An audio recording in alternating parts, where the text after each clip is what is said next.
Hello. Hi, Dan. How are you? I am very well. It's been a long time. We met in person. How many years ago was it? 2014 January. So Okay, 9 years. Yeah. And I nine wrote, years ago. I don't think you'll remember this, but I wrote a letter to you when I was in high school, like a handwritten letter. And it meant the world to me when I got an audio note a reply from you. Uh, When we met 9 years ago, you reminded me of that, so I remember now, but I didn't remember at that time. yeah. But And we had, of course, something that connects the two of us is our history with Burns, yes. and you, we were both young when Mhm. it happened to us. And the question is, how do we deal with years in hospital, with social questions?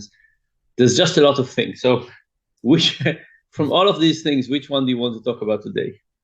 So I want to ask you the questions that I wish I knew as I was going through this journey, even when I was younger, because I think those questions would be useful for others. So I think one thing I really want to learn from you is I've noticed in some of your talks, and even just now, you very quickly address your burns and you introduce it to other people when so when you meet them for the first time. So I wanted to kind of understand how did you develop that, and how would you how would you do it if you were in my position? Yeah. So of course now with this half a beard, it's even a bit more needed than without it. Um, but I always felt that without without touching on it, there was something heavy remaining in the discussion, Mhm. and people are Uh-huh. partially occupied with that. We both look different, Mhm. and when somebody meets us for the first time, they can't help but wonder what's the story, what's going on here, and so on. And there's a concept, if you remember, called scarcity mindset, which Okay. is that if part of your brain is occupied with something, how do I pay my bills, a sick parent, or something, you have less left for other things. So when I do lecture, of course, we have something to focus on. I don't want people to spend 15% of their energy focusing on what's the story with this, like even pattern matching. What's going on here? What is this? What happened? What's the story? So put it in. Also, that's one. The second thing is that, like, you basically say, if you want to ask a question, it's okay, because if people are embarrassed about asking something, Mhm. it's tough. So I have the privilege, like, it's easier for me because I'm a social scientist. So saying something about burns in a social science lecture is easier. Mhm. Everybody has to find their own way, but I think it's important to say, A, I'm willing to talk about it, and B, stop thinking about it. Let's focus on what we're talking about. So do you do it in context where you meet people one on one as well, or let's say it's a Yes. okay. Yeah. Yeah. And it is tiring. It is tiring, right? Like it's kind of the same or similar introduction or something, but it's not fun, Mhm. but I think it's important. It says, I know it, you know it. If you have questions, ask me. Stop thinking about this. Let's focus on what's going on here. It's kind of just important to do. So do you ever get frustrated by it? You know, no, it's kind of part of the story. Like the things that I don't know what to do. Like, let's say, I mean, if I'm on one and it's a new person, then there's no problem. What happens if I'm in a room and half the people know me and half the people don't? Yeah. Now I feel I'm wasting the people who know me. I'm wasting their time if I'm saying something. Mhm. But for the people who don't know me, I feel it's important. So I basically kind of get used to saying something all the time. So, oh, for example, let's say you are at a friend's birthday party. You know that one friend, but there are 20 other people and you don't know them. Yeah. So do you address the topic each time? Yeah, I do. If everybody who comes to me, I basically say something, and I have different versions of it. So, my hand is very badly burned. And I've noticed that people don't know how to shake my hand. Okay. Like, like you see a hand like this, what do you do? Like Uh-huh. some people just hold, some people like hold. I mean, people don't know what to do. So I basically say I was burned. My hands look strange, but Uh-huh. um, I have no problem shaking hands. I used to. So yeah, I think it's important to there is a tension, and you remember from psychology the issue of the halo effect. Okay. Right, the halo effect is that when somebody is beautiful, you also assume that they are smart and funny and all kinds of Right. other things. If somebody is not, you assume other things. So it's just part of human nature, and we have to address it heads on. And you should find, I'm sure you have a version of your sentence Mm-hmm. of how you introduce it. Less humor, more humor, quick, slower, different for different occasions. So I want to get to the halo effect. I think I, s- I see it much more strongly in a place like India, when I travel to India. So I spent few years in the US, and while I was there, I was only asked about my scars once, and that was for someone to connect with me because they had a large burn scar on their back, and they were just curious and trying to make conversation. When I was living in Surat for 3 months, which is a secondary town in India in a factory, I was just learning how jewelry or diamonds are produced in that factory. On average, I was asked about it once every day. And it just became a thing where it's very difficult to explain to someone why you look different when in that kind of environment where they have not even they think, is it contagious? Is this something that I can catch? Yeah, Um, yeah. is it someone I should go near even? And it's like they're trying to understand for five of their different friends, like in a factory setting where there are 2,000 other people. Um, they're like, hey, who is that guy? He looks a little different. What's his story? Can you go find out? And someone's trying to come and approach and find out. And I would just be like, if they said, oh, did you get burnt? I'd just be like, nod and be like, yes. Or it's like, what happened? I'm just like, oh, I had a burn accident. But sometimes it's very difficult. I don't have that sentence yet, how to explain Yeah. it. Um, So work on it. But I'll tell you. So I grew up in Israel, and mhm. Israel people are probably more similar to India. Okay. Like every day, somebody would sit next to me on the bus and said, "So, how did you get hurt?" Uh-huh. you know, like give me the story. And people had advice. People are, there's an engagement in other people's lives, which has positives and negatives. And when I came to the States, it was such a relief because I was tired of it. Mhm. But what I learned is that Americans are more polite, Mhm. but they're not less curious. Okay. So the need to say something might not seem as salient, Uh, but it's still there. okay. It's still there.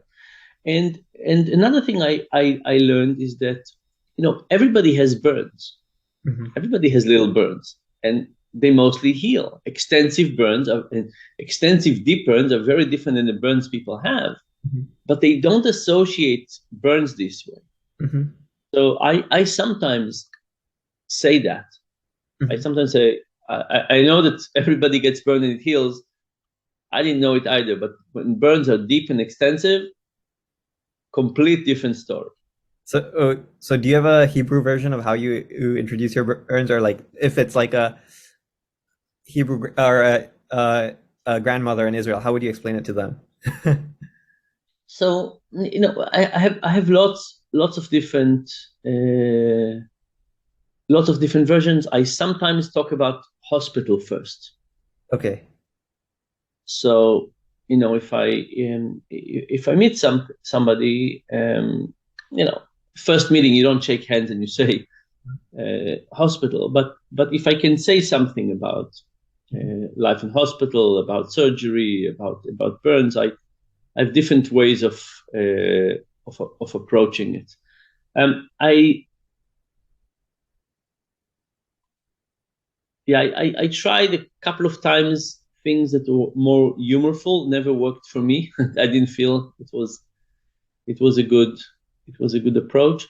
Sometimes I say you must be curious. What is this thing? This is just burns, and this is how extensive burns get healed. So very much to the point, and get over it. But if it's okay, I want to kind of shift a little bit. When we met a long time ago, one of your questions was, what is the impact of any kind of physical deformity, but burn specifically, in the arranged dating market compared to the non-arranged? Yeah. Right. And I have to say that this was a very interesting discussion, and it left me thinking for a long time about this, and I keep on thinking about it from time to time, because we think about arranged marriages as looking at the long-term properties and not the short-term properties. So we say to ourselves, people who meet and fall in love and elope to Vegas, it's all about immediate romantic attraction. Mm-hmm. Whereas arranged marriages are about long-term compatibility. Mm-hmm. And my parents don't experience my hormonal reaction to this person or another. They look in a cold way about long-term compatibility. And this kind of analysis suggests that arranged marriages could be better, because our parents who choose for us, if we're in arranged marriage, don't experience our emotion. They only see compatibility. So, assuming that emotion goes up and goes down at some point, which it does, so from that perspective, I always thought that there's a lot of logic in arranged marriages. But the thing that you added to the picture is that arranged marriages are also a very important communication between parents and their kids. Mm-hmm. And if I remember correctly, one of the things you said was, think about the mother who comes to her daughter mm-hmm. and says, I think you should marry somebody with these particular physical defects. Uh-huh. What is the message that mother, maybe that person is great and wonderful and so on, but because it's kind of a discussion about, here is what I think you're worth. Mm-hmm. And the physical part is so salient, mm-hmm. it could be a very, very tough discussion. Mm-hmm. So a mother could say, I think that this person with this physical limitation is an amazing fit for my daughter in all kinds of ways, but I can't tell her that. Because by telling her that, I will basically convey an information about what I think about her worth. I think you should settle. I remember when I was in hospital, I thought, I should settle. But now that I'm injured, I'm worth less in the dating market, I should settle. But it's a very different thing to think to yourself, I should settle, than to say, your parent come to you and say, I think you should settle. There's something very, very tough about it. So now I think about the arranged dating market is kind of separate.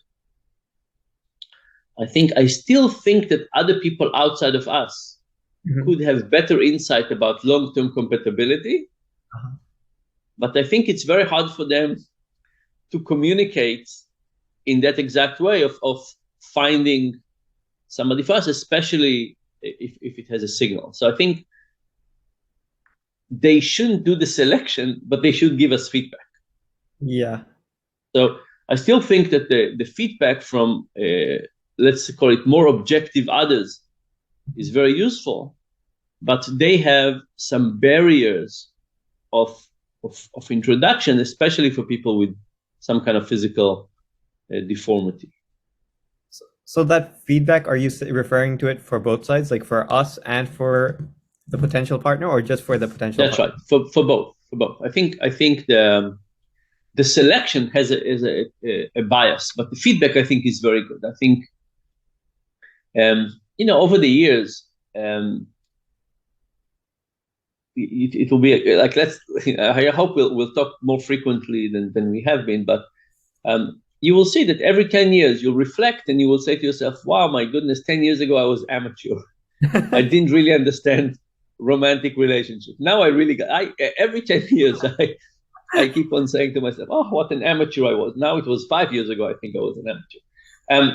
But we learn a lot about this. But when you're in your 20 and 30, it's very hard to figure out what is a good romantic relationship for you. Mm-hmm. What do we actually need? Mm-hmm. So I think outside help is very useful. Uh-huh. And do you think there's a particular kind of person who has, is it your friends who have the best view of it, or your parents, or you have the matchmaker in certain Indian cultures? Yeah. So I don't know about matchmakers. And there's a chat. So I think your parents know you very well. However,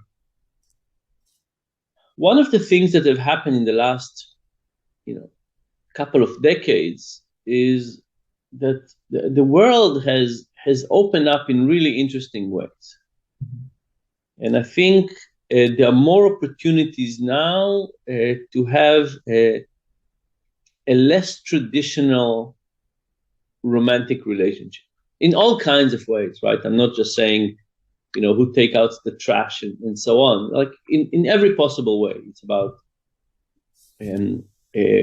where we live and how much we work together and how much time we spend apart. I mean, like life. If I'm 55 now, but when I was a kid, it was kind of clear to me what adulthood looks like. And when I became sort of an adult, I said, okay, that's the game. Let me go into this role. And there's something very fulfilling about that. And it's very easy and so on. I think there are many more opportunities now. It's more acceptable. It's easier.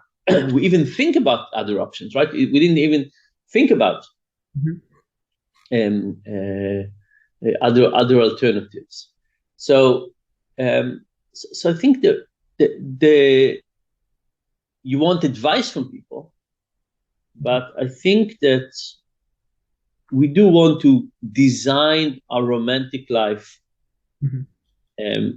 more thoughtfully and with less of an anchor on how things have been. I will add one more thing, one observation I found, which is I found it a lot easier in Western cultures, or cultures where, which are basically, I don't want to say like more modernized. So people in the US or people in developed countries are a lot more open and open-minded about dating someone like me, or versus someone from a small town. And when I initially started that process, my parents were absolutely disheartened because, and it got to me as well, because they went to matchmakers in India, and they were giving me introducing me to people who didn't speak any English or didn't have absolutely no understanding. And it was like, oh, you can go into this nice family, but you have to accept that your husband will look like this. And they were absolutely disheartened by it, but they were like, okay, but I'll get to travel the world, or I'll get to, my husband is capable in other ways. And it was like they were compromising, and it felt like that for them. Whereas when I go to the West, and they're like, okay, cool, he looks a little different, but he has an interesting story, and that's about let's see what he's capable of. So it's definitely. I think in general, the question about recognizing differences as strength is is a process that societies go through, but it's a tough process, right? And it's an interesting process because societies that can look at people who are different and say they're not less, they're different and they're good in other things, basically allow things to flourish. I want now, to I just want to tell you that so this half a beard, of course, emphasizes that I'm burned on this side and not on this side, and you know the story, but for me, standing in front of the mirror and shaving for all of these years was a process in which I was hiding my lack of symmetry. Mm-hmm. Right? So imagine that I have stubble, mm-hmm. and I stand in front of the mirror and I reduced, and all of a sudden I look less non-symmetrical. There used to be black dots here. Now it's gone. I look less non-symmetrical. And this half a beard is relatively new. But the process of stopping shaving, the process of stopping hiding my scars was very good for me. Was very good for me. It was transformative. I think to the extent that we go along and say, let me hide my lack of symmetry, let me hide my scars, and so on. It's a process that, think about the psychology of what do we say to ourselves about that, and basically letting go of that is incredibly healing and important. Now, I did have a guy who wrote me and he said, "You're lucky that you have half a beard." And what he meant by that was that he has a mental disability. And of course, nobody can see that. And it's true. People who have, they might not have the same challenges in initial meetings and so on, but in some way, a physical disability that other people see much more easily explained than somebody who has a mental issue. I mean, pick the range of things that you have. So I think we need to figure out a way to accept and celebrate differences, no matter where they came from. So I wanted to ask you a little bit about something I've realized is important and people won't really tell you it's important, which is surgery.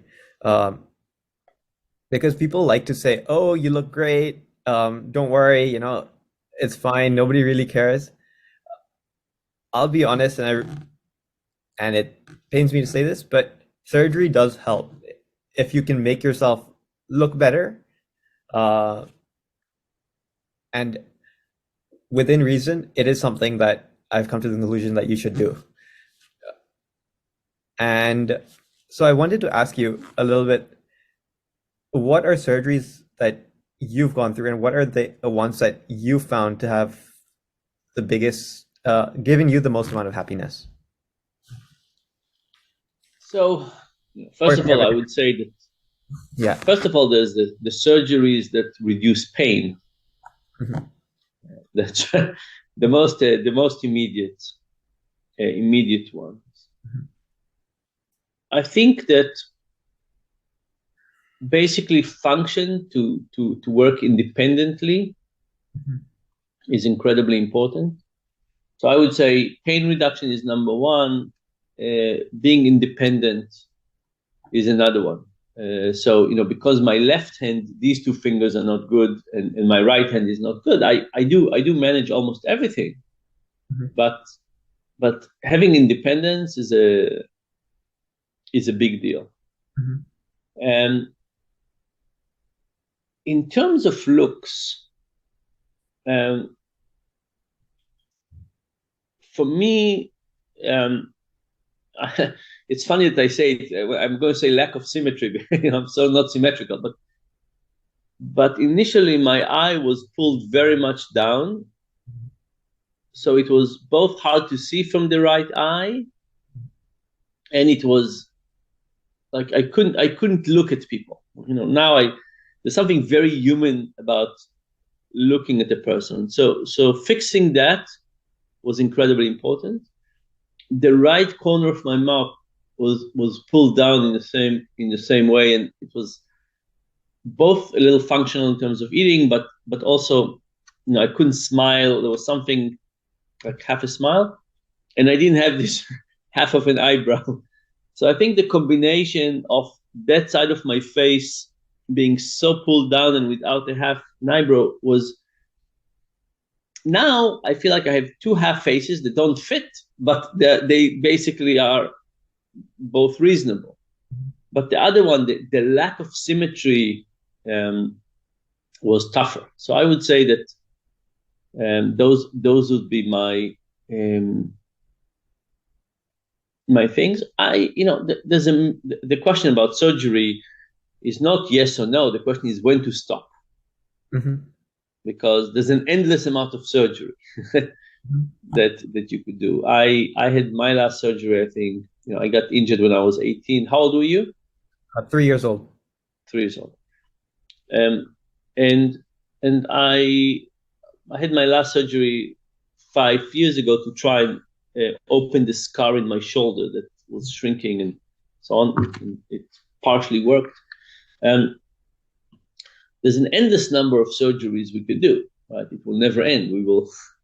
There's a question of at what point do we feel comfortable? And we also need to remember that medicine, as it is always a step and a half forward, 3/4 of a step backward, right? It's not, you rarely get what you hoped for. So the question is, when do we feel good with ourselves? So I think that pain, functionality, symmetry would be my top three. So I'll share a couple of things I've learned, and I think one thing people don't realize that's really important in aesthetics is the bone structure. And when I look at you, I think you have really good bone structure. Because so for me, I had to wear a pressure garment when I was young, and that didn't allow my jaw to move as forward as it would otherwise. And because of that, my jawline was a little bit receded. So it's a very small thing, but getting a little thing implanted into there made, I think, a significant improvement to my aesthetic without actually being like a very difficult procedure. And I think a lot of plastic surgeons actually skip that stage, and because they focus on symmetry, they focus on functionality. But like, what are the low-hanging fruit? I think that's one of them. Yeah. I think if you look at the human notion of beauty, right, it's kind of the average person. They show that if you take lots of pictures of people and you just put them on top of each other, you get a beautiful person. It's kind of the average of all the people. I forgot there's some actress who's supposed to be the average of all, closest to the average of all people. But we look at that, and what you could do is you could say, let me see where are the points where I deviate the most from that. So symmetry is very obvious, but you're absolutely right. If there's something about bone structure that is just a big deviation from that, that's very salient. Right? The question is, when people look at you and glance at you, what pops into their mind in a way that they can't settle it? I don't know what's going on here. I can't focus on anything. Something is odd and strange and not very clear. So I think that would be it. Can I ask you? Yeah, go ahead. How do you decide on surgeons and treatments? What have you had the same surgeon throughout, or have you? I had a lot of different surgeons because I had different surgeons for my hands. I had different surgeons for my face, for other scars. The initial burns, of course, very different, very different team. So in the beginning, it was not much thought. Is whatever hospital I was in, I was trying to get the best physician in that hospital. When I when I was growing up, I did go to different burn centers and talk to different physicians and ask them to create a treatment plan for me. And I compared the different plans. I took them to other people. So I became more serious. It's also, you realize it's not one surgery. There's a sequence. How do they think about the sequence? Do they understand the risks? How honest they are about the downsides, about what happens if something doesn't go as expected? So very much looking at it as a multi-stage process and trying to see how they think and how confident they are and how they understand what could go wrong.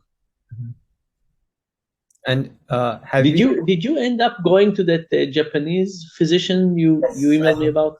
Yes, I love him, Rei Ogawa, and he's very well known actually in the like plastic surgeons community. Yeah, I remember you emailed me about him. How many years ago was it?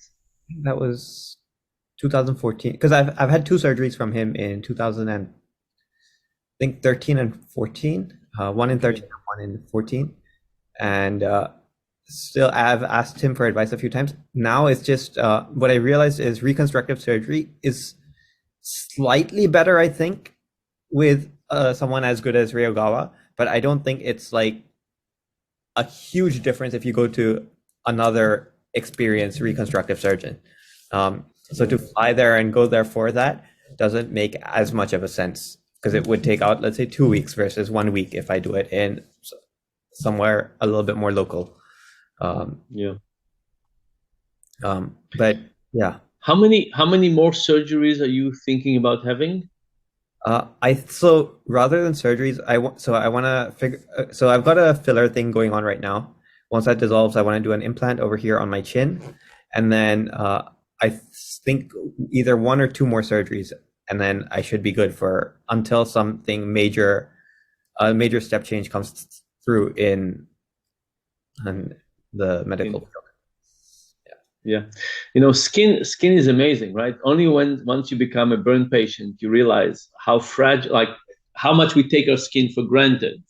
People take skin for granted, and what a complex organ it is. Like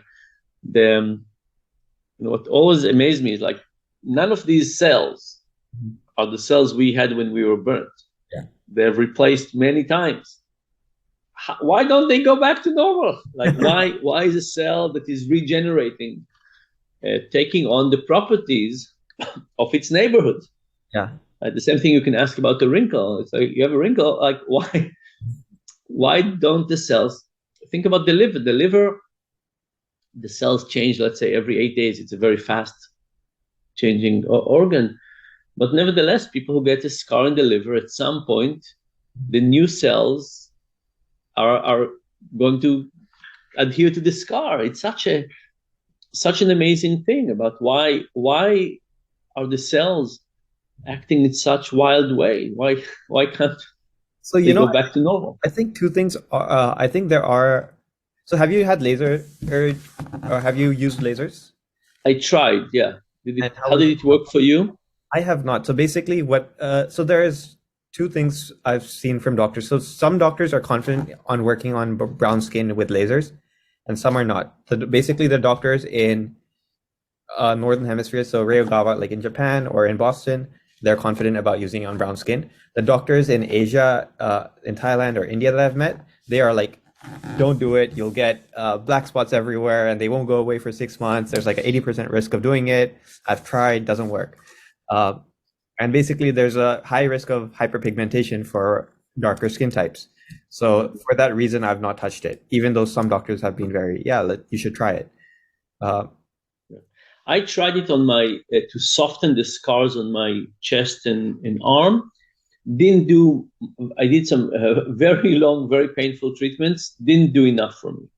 How many sessions did you do? I did 3 sessions, but all of them, lots of holes, right? The laser was really drilling. Because I think the idea is it's like scaffolding, but the foundation under the burnt skin is good, but at some layer, it's gotten a little bit this, and then as you build on this structure, it is damage. It will build like a deformed structure. I do think it is. You can probably. I mean, now you can engineer 3D print body parts. Skin should be a much easier organ relative to those. I don't know, because the blood supply is so strange, right? You can't even transplanting skin. You just transplant the top layers. You can't transplant the main structure of the skin, because it just dies. Mm-hmm. So I think that I don't know the technicality that well. The reason I'm thinking, I think the bottleneck is because they don't have enough patients where they want to try it. For example, something like the liver, they have people coming in for life-saving surgeries, and people who need that treatment have the financial required that they'll be like, here, spend whatever you need to save my life or save my family member's life. And the research is there. I don't think it's there at that scale for skin, which is why it's not being solved. And I think this is just like hypothesizing, but I think if when I was in hospital, I don't have burns in my upper thighs, and I realized kind of a year into it, maybe a year and a half, how little they know about burns. So I said, why don't you just give me 2 burns, new ones, one on the top upper right thigh, one on the top one, do it with the iron, make the same temperature, the same duration, just make it equal, and then let's do different treatments and see which one would work. And of course they said it's unethical and so on, and I left it at that. But now I think it's also unethical not to do experiments. Yeah. But you're absolutely right. In the area of burns, I think every patient who's gone through this nightmare would say, I understand how important it is. I'm willing to get 2 more burns, and just to help the next generations of burn patients for better treatments, because we all understand how terrible the treatment is and how medicine is really so much in the dark with this, but very, very tough. And there are some experiments on pig skin, but it's such a different skin. Lots of things don't work the same way. And we all have small scars here and there. I'm sure that we'd be like, okay, play with this scar if you. I want to now kind of you talked about this a little bit about the halo effect, where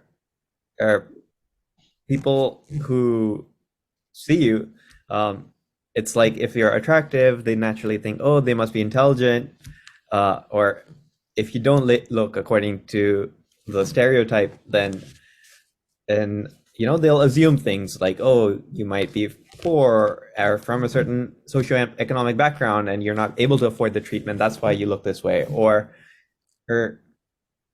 you might not have had, you're probably not educated, and there are these things that they kind of associate with that. Yeah. And then I think what happens because of that is you start thinking about it yourself, and it impacts your own thinking. So that doesn't happen to me. There's certainly the negative halo effect. Yeah. Right. I had people who, talk to me slowly. Do you understand English? All kinds of things. Like, there's question about, what you can afford. There's a question about intelligence. There's a question about retardation. What is going on here, and so on. But that's one of the reasons why I think it's so important to start by putting people at ease, and saying, here's just what happened to me, and you don't have to. Now, I'm not saying it eliminates all halo effects, but I think it helps some of it. So I was also going towards basically stereotype threat, where you start, you think other people have this image of you, and because of that, you're not able to function at your best. Yeah, no, I think it's a real issue. I think, but we have to fight it. If you can look after after a negative experience where somebody on the other side thinks I'm an idiot or retarded or something, it feels worse, right? It's not just they're wrong, but it's a very negative weight to carry, right? I'm not saying that I start losing IQ points, but there is something about that experience. But the only way to go about it is to try and fight it from the get-go, not let those things happen. So I don't let people get too much in a discussion and so on. Put it up front and eliminate. I'm not saying we eliminate all of it, but maybe some of it. And do you feel when you do that, it gets rid? Could you put a percentage on how much it gets rid of it from your side? Well, I think get rid of almost all of it. I would say that age helps, right? I'm more confident in my abilities and skills, and more set in my ways, and so on. I also am better at categorizing some of the unpleasant behavior and putting them aside. So I think it does get better. Okay. But if I think back to when I was younger, it was a weight. It was a weight. And social exchanges were tough. Living home the first few years after an injury is not easy. It's not easy. So it takes some time to develop a strategy to dealing with that. Now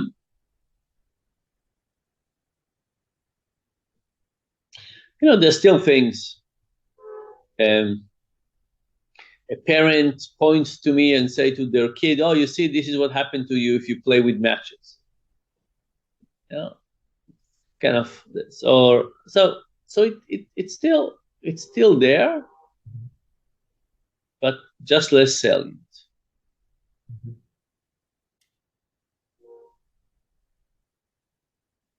Interesting. Do you still look at yourself in the mirror, and or are you past that stage? I have never looked at myself in the mirror. Okay. So when I was injured, in the beginning, I dreamt about myself as if I was before. Uh-huh. And then I just stopped dreaming about myself. Uh-huh. And I am dreaming about myself, but I don't have a face in my dreams. So I'm a player, but I'm but no, I don't look at myself in the mirror. Well, I don't need to shave now, so that's easier. But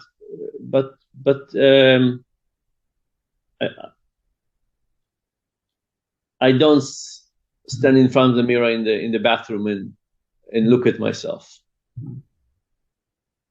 So what I found is, of course, if I'm thinking about surgery or something, I tend to do it often, but it becomes a very negative trap to do that. So I have to consciously make the effort of not doing it. And if it's about surgery, then just asking the surgeon, "Hey, what should I do?" Come up with a plan and just do it. Don't tell me, just do it, and just trust them. I think yeah,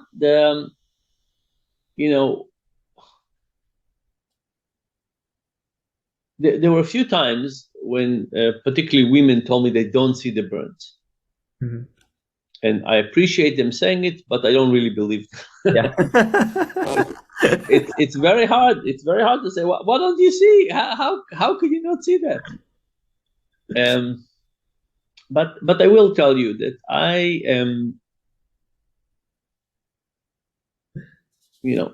age 50, thinking about life, half a beard, all kinds of things, I now see my scars as a bigger part of my life story and not just as scars. Right? I see them a little bit like some people tattoo on themselves to tell all kinds of things. These are our tattoos. We didn't choose them exactly, Yeah. not the way we want them, but they are creating this world for us in the story of our lives, and we have to just accept them and say, here's the not that I want anybody to get burned, of course, but here's some pluses that came out of it. Here's the insight that came in. Here's a story about a funny surgery or something I learned. So have you grown to think of it more as part of your identity as you grow older, or as less of your identity? Or how do you think of it as part of your identity? No. So much more about my identity as I grow older. I used to think of it as like I'm two selves. There's the previous self and there's the injured self. There's a person inside the body and there's the outside of the body, and who is the real me, and all kinds of thoughts like that. And now I accept it much more as this is who I am, positive and negatives. This is kind of a content reminder of my history, lots of history. Mhm. And yeah, that's why I am. No, it's not everything about me, but it's a big part of me. Because so the reason I ask is, when I was young, I was raised where in my house, never my parents never mentioned it to me. Um, it was only, okay, Anant, we're going for this surgery, or we're going to go for this treatment. Uh, but it was never. I was protected very, very well, whether it was teachers at school or parents at home, saying they never mentioned it, and I was never allowed to be treated differently. And they defended me very, very strongly if anyone was to treat me differently. And because of that, up until, let's say, 24, 25, I never really thought of it as part of my identity. Uh, yes, I had my insecurities when I met people for the first time, or when I met girls. I was shy and afraid because of it. But it was always uh, not, I wanted to just be like everyone else. Um, Over the last few years, I've come to accept, hey, this is a small part of my identity. It's not who I am.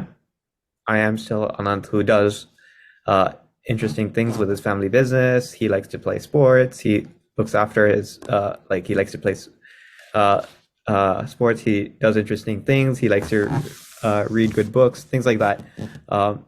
But this is a part of my identity which,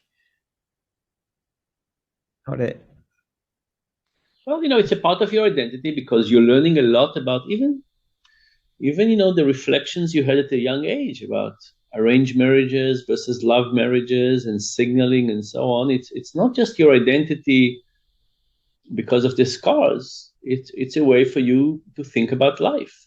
Like, think about even the things you've said, right? You go to a factory and you know that some people are asking other people what happened to him. Go and check this. This is a lens through which you're experiencing life. You're experiencing life with a heightened sensitivity to all kinds of things that other people don't. So from that perspective, it changes what you pay attention to. It changes what you think about. Um, it got us to have a relationship. I mean, this is it's a part of you. It's not just the scars. It's a lens through which you observe life. Some of it is probably beneficial. Much of it is regrettable, but some of it is beneficial. so the reason I intentionally frame it as being a small part of me is for two reasons. One, I want when I discuss it with others, I want others to think, hey, this is a small part of him. It's not really, so I can ignore it. And I can also look at it as a small part.